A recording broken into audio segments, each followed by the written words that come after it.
Ready? 5 second, 100 शब्द प्रति minute की स्पीड से सभी लोग मैटर को लिखेंगे। स्टार्ट। माननीय सदस्यगण, हमारे गणराज्य के तीसरी संसद के नए इजलास का कार्यभार उठाने के लिए मैं आप सबका स्वागत करता हूं। हमारे गणराज्य की स्थापना के समय से ही हमारी संसद को कठिन समस्याओं का सामना करना पड़ा और भारी जिम्मेदारियां उठानी पड़ी हैं।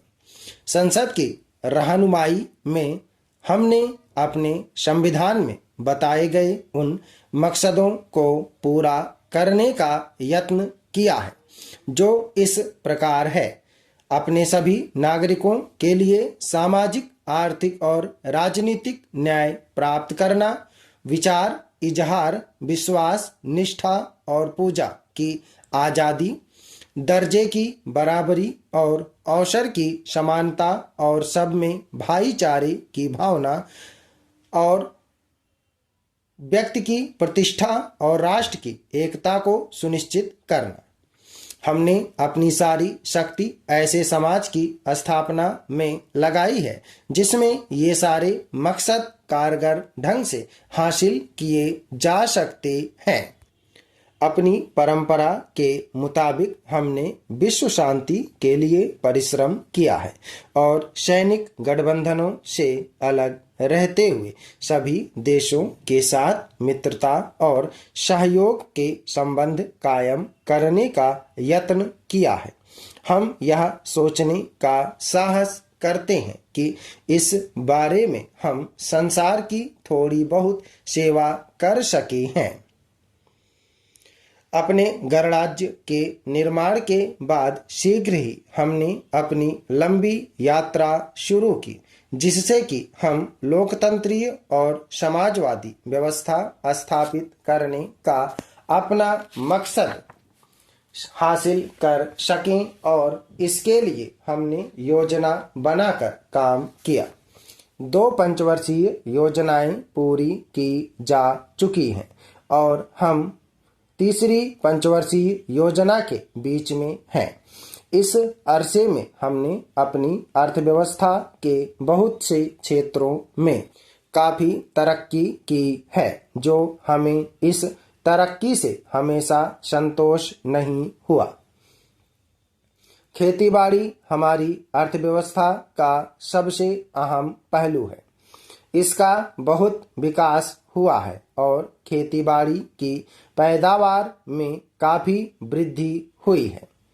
बड़े और छोटे दोनों तरह के उद्योगों में और ग्राम उद्योगों में भी काफी तरक्की हुई है और धीरे धीरे हमारी अर्थव्यवस्था का औद्योगिक आधार स्थापित होता जा रहा है।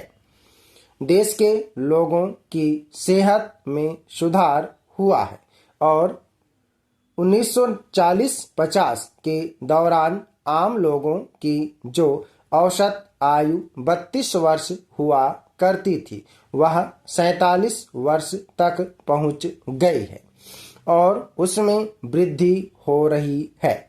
मलेरिया खत्म करने के कार्यक्रम के बहुत अच्छे नतीजे निकले हैं। शिक्षा का स्तर ऊंचा करने और उसके स्वरूप को सुधारने की दिशा में बहुत कुछ करना बाकी है, तो भी इसका तेजी से विस्तार हुआ है। मार्च 1962 के अंत तक हमारे स्कूलों और कॉलेजों में 5 करोड़ से ऊपर लड़के और लड़कियां शिक्षा पा रही थीं। वैज्ञानिक और तकनीकी शिक्षा पर आमतौर से जोर दिया गया है और अब बहुत बड़ी संख्या में तकनीकी शिक्षा देने वाली संस्थाएं काम कर रही हैं। हालांकि हम अपने देश की अंदरूनी तरक्की करने में लगे रहे, फिर भी हमने अंतर्राष्ट्रीय मामलों में उद्देश्यपूर्ण दिलचस्पी ली और हम संसार की शांति की अहमियत पर हमेशा जोर देते रहे। कुछ मौकों पर तो हमारे हिस्सा लेने से बड़ा फर्क पड़ा और उसके कारण शांति के काम को बढ़ावा मिला। हमें आशा थी कि न केवल संसार में शांति सुनिश्चित होती जाएगी, बल्कि हम भी अपने पड़ोसियों के साथ अमन से रह सकेंगे, और अगर कोई मसले उठ खड़े होंगे तो वे शांतिपूर्ण तरीके से हल कर लिए जाएंगे। हमने पाकिस्तान के साथ अपने कुछ अहम मसले तो सुलझा लिए हैं, लेकिन दुर्भाग्य से दूसरे कुछ ऐसे मसले हैं जिन्हें सुलझाना बाकी है। हम उन्हें भी शांति से हल करना चाहते हैं, ताकि भारत और पाकिस्तान अपने समान इतिहास, संस्कृति और परंपरा के मुताबिक आपस में दोस्ती और सहयोग की भावना वाले पड़ोसियों की तरह रह सकें। कुछ वर्ष हुए चीन ने लद्दाख में चोरी छिपे हमला शुरू कर दिया, जिसके कारण बाद में दोनों देशों के बीच कुछ घटनाएं हुई। इस मसले पर संसद में अक्सर बहस हुई है।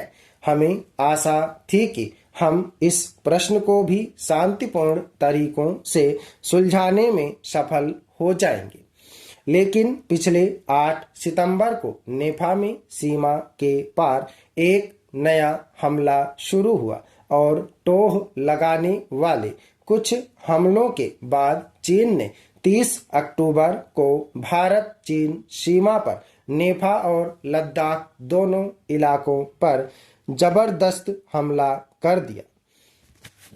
नवंबर के मध्य में एक और जबरदस्त हमला हुआ और हमारे सैनिकों को पीछे हटना पड़ा। इसके बाद चीन की सरकार ने लड़ाई बंदी करने और अपनी सेनाएं हटा लेने का एकतरफा आदेश दे दिया। हमारे इलाके पर इन बड़े हमलों का और लगातार जोर जबरदस्ती का हमारी जनता पर बड़ा असर पड़ा, और इसका नतीजा यह हुआ कि देश भर में तुरंत एकता की लहर दौड़ गई। राष्ट्र की अखंडता और स्वतंत्रता के खतरे की इस घड़ी में छोटे मोटे सभी अंदरूनी भेदभाव दब गए और रुक गए।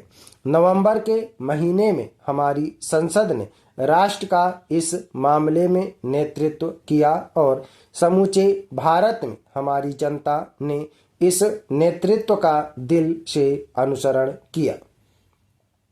भारत की अखंडता पर किसी के भी हमले से हमें दुख होता, लेकिन एक ऐसे देश का आक्रमण जिसके साथ हमने दोस्ती रखने की कोशिश की और जिसके पक्ष का समर्थन हमने अंतर्राष्ट्रीय काउंसिलों में किया, हमारे साथ बड़ा भारी धोखा था, और इससे हमारे लोगों को बहुत धक्का पहुंचा। जाहिर है, ऐसी परिस्थितियों में हमारे देश का पहला कर्तव्य यह था कि वह इस हमले का मजबूती से मुकाबला करे और उसके लिए अपने आप को तैयार करे। आजकल कोई लड़ाई नहीं हो रही है, लेकिन पिछले कुछ महीनों के अनुभव से हम खबरदार और मजबूत हुए हैं, और हमने यह पक्का इरादा किया है कि हम इस संकट से अपना बचाव करेंगे और अपनी रक्षा व्यवस्था तथा आर्थिक ढांचे को पूरी कोशिश से मजबूत बनाएंगे। हमारी सरकार इस जरूरी और अहम काम में लगी हुई है।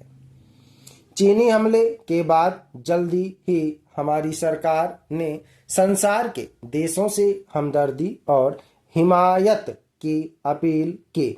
हम उन बहुत से देशों के आभारी हैं जिन्होंने हमारी हिमायत की और हमारे साथ हमदर्दी जाहिर की। इनमें से कई देशों ने तो वास्तविक तौर पर हमारी मदद की है और हम उनके प्रति आभारी हैं। खास तौर पर मैं संयुक्त राज्य अमेरिका और यूनाइटेड किंगडम का शुक्रिया अदा करना चाहूँगा जिन्होंने इस संकट में तेजी से हमें सहायता दी। स्टॉप। धन्यवाद। ओके दोस्तों, आप लोग इसको प्रैक्टिस है, सभी लोग मैटर को प्रैक्टिस और ट्रांसक्राइब करेंगे। 100 शब्द प्रति मिनट की स्पीड से है, सभी लोग लिखेंगे इसको। धन्यवाद।